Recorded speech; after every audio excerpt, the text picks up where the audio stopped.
I'd like to acknowledge the Wurundjeri people, traditional custodians of the land on which we stand here today, and pay my respects to the elders past, present and future. We're about to take you on a virtual tour of our Hutt 1 passive house, and to get started, we've got Peter Madison here from Grand Designs Australia. Most properties in Melbourne that back onto laneways are like this: defensive, unloved and boarded up, but not Mark and Felicity's. They've taken a different approach.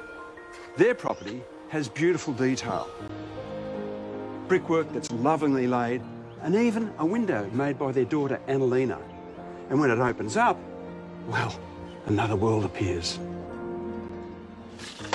It opens, revealing their secret garden, enabling all and sundry to enjoy. And it's even at kiddie level. Thanks, Peter. Yes, we do love our secret little garden, and particularly the kids. They enjoy hanging out with the fishies at the pond. The aquaponics system has the pond water pumped through our kitchen garden on the wall, and that provides nutrients for the plants, which then provide nutrients for the fish. So it's a great circle. The house we've designed ourselves. We're architects and built it as owner-builders on a challenging site next to a train line. And if you're interested, you should watch our journey to creating the house on Grand Designs Australia. The house is designed as an all-electric passive house, currently undergoing certification. And there are 5 principles in a passive house. 1, high levels of continuous insulation. Basically, you're building an esky. Then the best windows you can get, ideally certified passive house. A heat recovery system ensures constant supply of fresh filtered air at the inside temperatures, and for that to work, the building needs to be airtight. An average new home has a level of around 18, we've measured around 0.4 here. Finally, thermal bridge-free construction. And with those 5 principles, that makes it work bloody well. We haven't had the heater on a single time this first winter. So I want to show you one of my favorite things in the house, which is the heat recovery ventilation system here.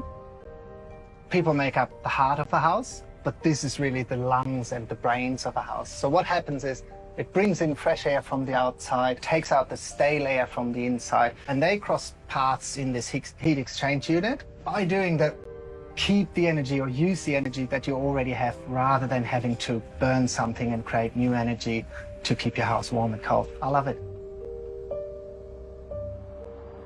What I love about these big sliding doors is that we can really bring the outside in and connect the spaces with each other. But at the same time, we're not losing out on energy efficiency because they're triple glazed, 3 layers of glass, and they're lift and slide, so they got all the seals to actually set the door into the frame and give us the air tightness that we want, plus the acoustic protection from the train. So I think they're fantastic.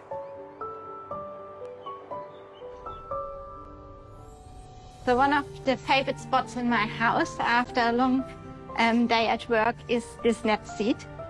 And it's just a lovely space to hang out and read a book. And we have a number of nets in the space. We all love them. Everyone has their own little net in the garden or in the house. It opens up the space. It's, at the same time, it's like a balustrade, so it keeps you safe. But it's also a really nice space to just hang out and relax.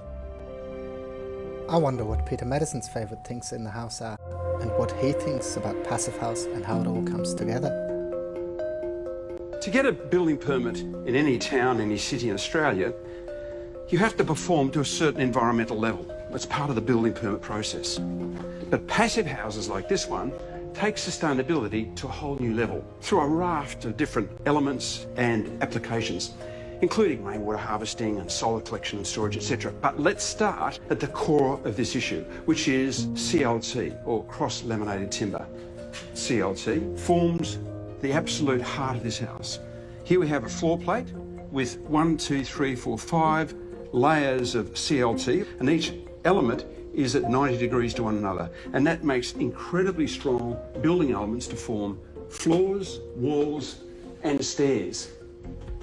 One of the best things about CLT is the wood itself contains half its weight in carbon, locked up for its life. Also, it takes no energy to produce. It grows naturally, as opposed to steel or cement or glass. So we have here a material that's sustainable to make, easy to erect, and forms a beautiful finish that talks to you in a biophilic way. That is, we have emotion as humans that react to this wonderful material. It's pretty good stuff. Windows and doors are usually the weakest link in making a house perform well, but not here at this passive house. A lot of thought's gone into it.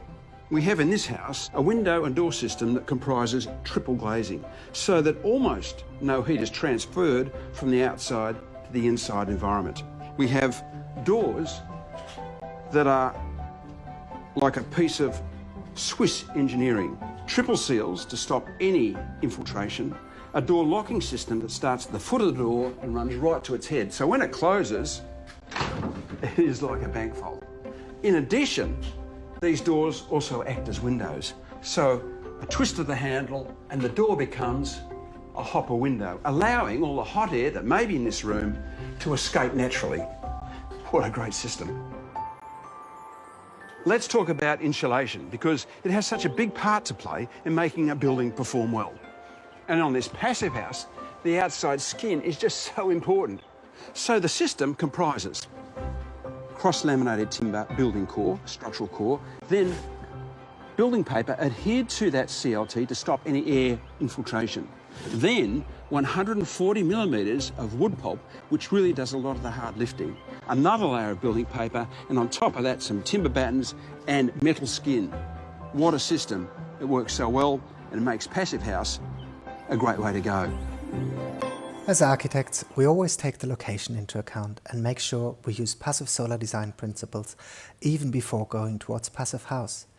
Window shrouds and concealed facade blinds or shutters mean that both active and passive shading systems can help to keep the house cool in summer, and that's how we usually approach all our design work, to get the best out of both worlds. We've designed the house as a high-end family home, even though it has an internal footprint of only 78 square meters. Now, to offset that small footprint, we've utilized height and volume, so the custom spaces still feel generous. For us, it was really about the perfect balance between lifestyle and doing the right thing for the planet. Luxurious living paired with net zero housing, and we've worked with healthy and sustainable materials where possible. That includes a lot of natural timber in various forms, E0 boards, low VOC finishes, biophilic design and indoor plants, but also an amazing low-carbon concrete called Invisia that can deliver thermal mass at 70% cement replacement. It's a 4-bedroom passive house on under 200 square meters that feels luxurious and that has so much to offer. Lifestyle spaces, playful spaces, luxe spaces, relaxation, a sculpted roof garden, and family fun. We certainly love it. But what about Peter? This is the joy of doing your own house. You have spaces that are unique. And this is so cool. I mean, bring on the fondue, you know? That would be so good now. This space is both retro and contemporary at the same time. From the party pit to the dining room, the earthy colours and natural materials give it a cosy, relaxed vibe. Well, thanks for joining us today, and if you're interested, make sure to watch that Grand Designs episode on Foxtel. That way you can follow our whole journey. Any questions, of course, or if you'd like to find out more, please feel free to get in touch. Our emails are up on the screen there. Thanks again, and enjoy the rest of your day.